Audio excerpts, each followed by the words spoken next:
Welcome back to the layout, everybody. It's December 2022, just a few days to Christmas.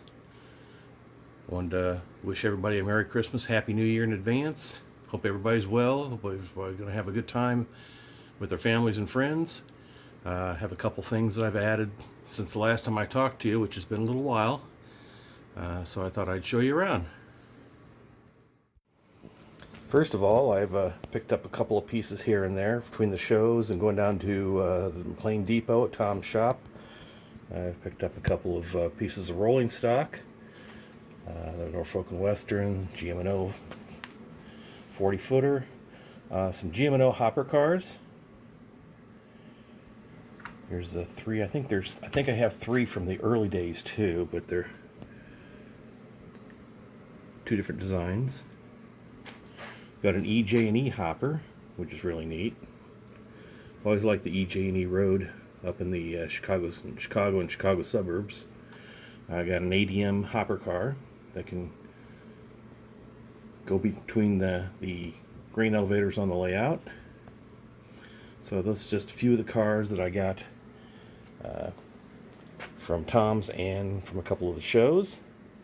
I have built a couple of things over here. I just finished adding a Clark station.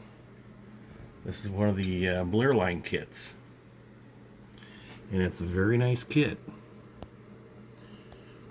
It was the wooden kit. It takes a little bit to put together, but I started to put some Morris Avenue, which is the road here through here. Started the crossing. I took some of the Walters concrete gas station pavement, put some lights, and you'll see this in the dark when I turn the lights out. I've got the lit up pop machines that I ordered. I have about a half a dozen of them now, various kinds. This one has a Pepsi, so you can see that, and the interior's lit up. The sign over there, that outdoor sign, I always enjoyed seeing that, because this is actually pretty much the way it looked. See, I don't have the pumps yet, so the station isn't open. We're just getting ready to open it. Pumps are upstairs. I'm putting the decals on them now. So I worked on that a little bit. Finally got it finished. Came out pretty good. It was kind of tedious, but it worked well. The kits look really nice when they're done. And as you can see, since this is the 70s, I have these 70s gas prices. The kit comes with the current prices, the 70s prices, and the 60s prices. So there's like a 49-cent price in the on the decal kit too. But since I'm doing the 65 to 80, I thought I'd go ahead and do 70. This is probably 106 a gallon. That's probably right after the 73 oil embargo, where it went up above $1 a gallon. Can you imagine that? So I've added that.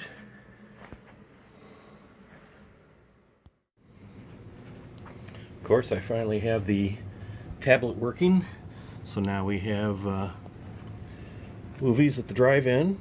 See, I don't have the cars, I don't have the little sound hardware or anything like that in, but I've got the entrance, I've got it playing, a little Cisco's B and GM&O Railroad playing. There's a trailer to Casablanca. So, a little local while everybody gets their food and goes to the restroom and get ready for the feature. Finally got that working. I actually have a USB cord that plugs into the bottom of the tablet and goes through the table underneath there and plugs in here so it stays charged all the time. All I have to do is turn it on. So we're back in business with the drive-in movie. So we have that in the Clark Station. Now the movie is actually on Main Street and the Clark Station's on Morris Avenue, so I have Morris Avenue there, and I just kind of had to compress it due to space, because the power station is in between Main and Morris, and of course the radio station's on the other side of Veterans Parkway, so that's why I kind of have it set like that. So compressed to get all the features in. So that I've got those working. I was happy about the Clark Station working really well. So let's see what else we have down here. Go through the yard. I have some railings on the bridges now.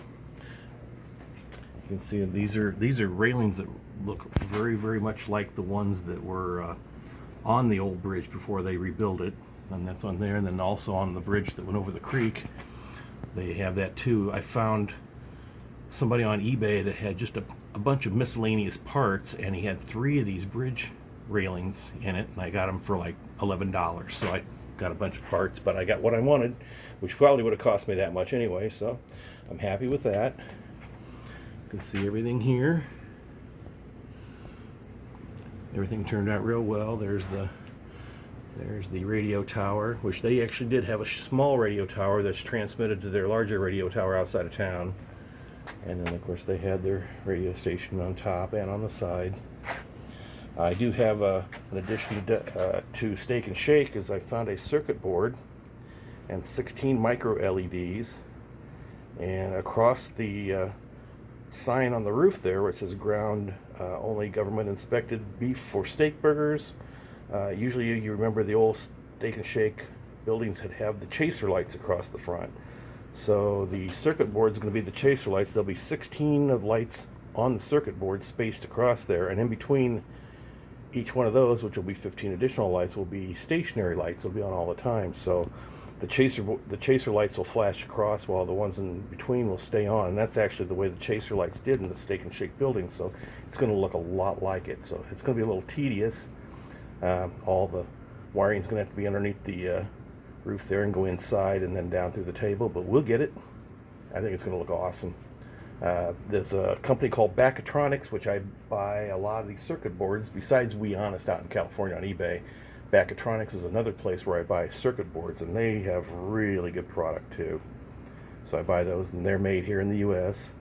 They have all kinds of things. They even have a circuit board that will make the light flash, the red flashing light on top of a police car or fire department car, and they have headlights, boards. They have all kinds of stuff. They make a lot for railways, and they make a lot for other things, but that's it. I'll put the link down below. It's called Backatronics Incorporated, and they're pretty neat. So let's go to a couple other things that I did. Over here, I don't know if you can see it lit up too well, but I added a Coke machine to the FS station here in Towanda. So it's lit up, and when the lights are out, you'll see it much better. It looks pretty good. I just wired it into one of the Woodland Scenics hubs with the flag spotlight. 2 of them run off the same one, and then I kind of dimmed them a little bit, and they look great. Of course, there's the Towanda water tower with the light. I do have a Woodland Scenics billboard right here for the bowling alley, which there is a bowling. There's only one bowling alley left. We used to have three or four, but I have the wire needs to go down underneath. That'll light up with the 3 lights on top, so I'll get that pretty soon. And over here, I added another Backatronics circuit board, which gave me, and I had to build this little tower, but it's a Backatronics board that does both functions. This one, you know, at the airports you have the green-white beacon that revolves. Well, you can see where this one flashes. It doesn't really revolve, but it's a two-color LED light, and it simulates a rotating beacon. So I took a tower off of an old floodlight, and I took a piece of round wood and I put some of that evergreen edging around it, plastic edging around it, and you can see the light flashes. So give that rotating look. And that's all done off that board. I'll put that link at the bottom because they make some pretty neat boards. We have a VOR sector transmission building at the end of the runway here in Bloomington, but it's kind of an odd shape and I didn't really build it, but I found this kit, which was a radar installation. So I built it and I put an LED, a red LED on each side of it, so it kind of fits in there. And off that same circuit board from Backatronics, I also added the strobes at the end of runway. So you have the 6 red and you have the 2 strobes at the end that light up now. So the light up, so the runway has a little more animation at the end of it. So that's the things that I've done so far. I've got a couple other projects going. Eventually there's going to be, you can see there's an ice machine there. I'm going to have a building, I got a small 2-car garage building I'm going to put there where you would normally store the lawnmowers and that for the maintenance of the baseball field. And I'm just going to be a lit up pop machine there. I've got you can buy a set of 4 of them off of eBay. And you can, the set of 4, you can get a Pepsi, you can get a Coke, Dr. Pepper, and a Mountain Dew machine. And I think that's, I guess 19 or something like that for 4 of them. And they all light up, so it's a pretty good deal. So those are the new things that I added. I just wanted to kind of show you those things. But let me take some lights down here and I'll show you the Clark Station and the airport and the items here in the dark. Okay, you can see the Clark Station. It's all lit up. It's got a warm white light in the ceiling inside. Of course, you can see the pop machine is lit up. The Pepsi machine is lit up. And I got a couple highway lights on for the driveway. And the highway here, which here in the highway and crossing will be the Route 66, which is going through town. It'll cross here and go out of town. This is Morris Avenue. It'll curve off and go out of town, kind of adjacent to it.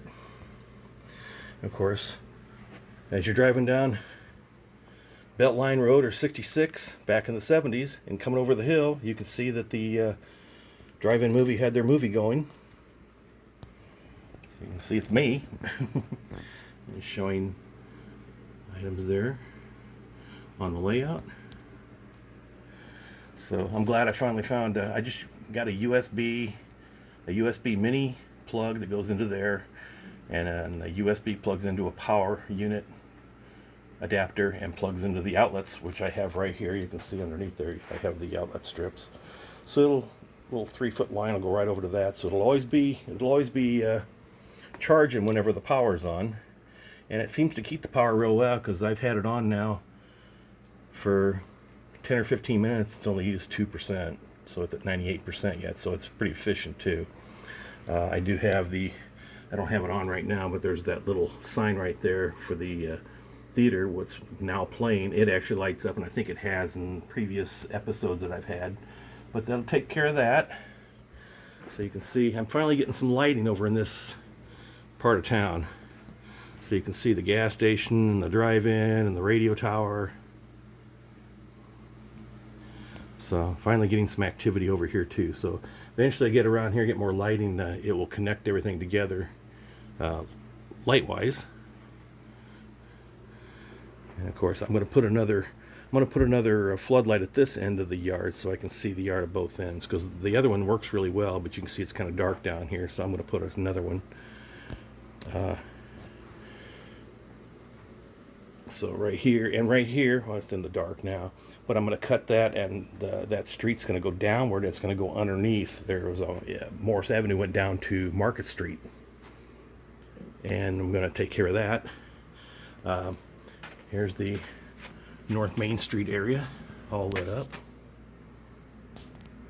It's going to look really great with the chaser lights on Steak and Shake, and I'll get a bunch of cars in there, parked in there, and the cars cruising the gag, as we all did when we were younger. So you can see it looks pretty good with everything lit up.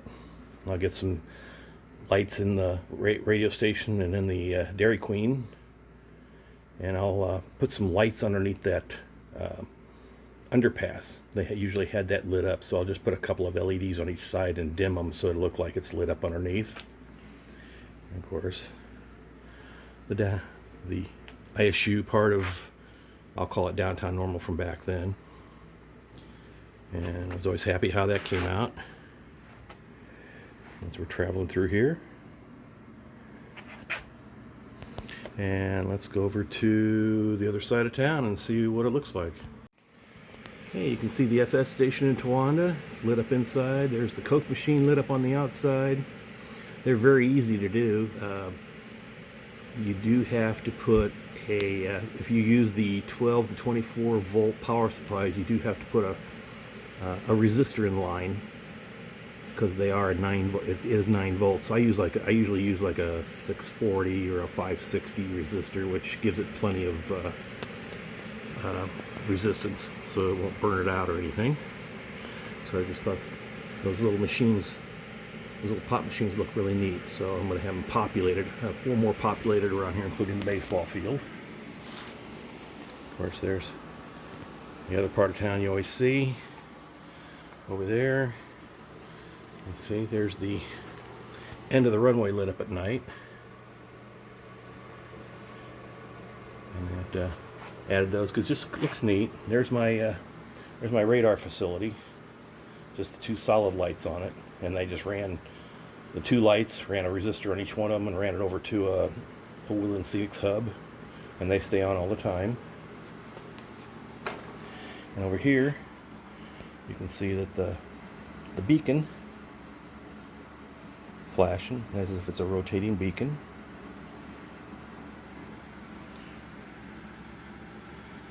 So it's pretty nice. Backatronics is the only one that makes a lot of unusual things like that. We Honest makes all the great traffic lights and the highway lights and the traffic circuit boards, and they make a lot of the railroad signals and the boards for that. Backatronics makes specialized ones like this. So this board is basically 2 boards in one. Does the rotating beacon here and does the flashers down there on the same board. And then of course this is just wired separately. So all in all, you can see of course you can see down the runway, and they're flashing at the end.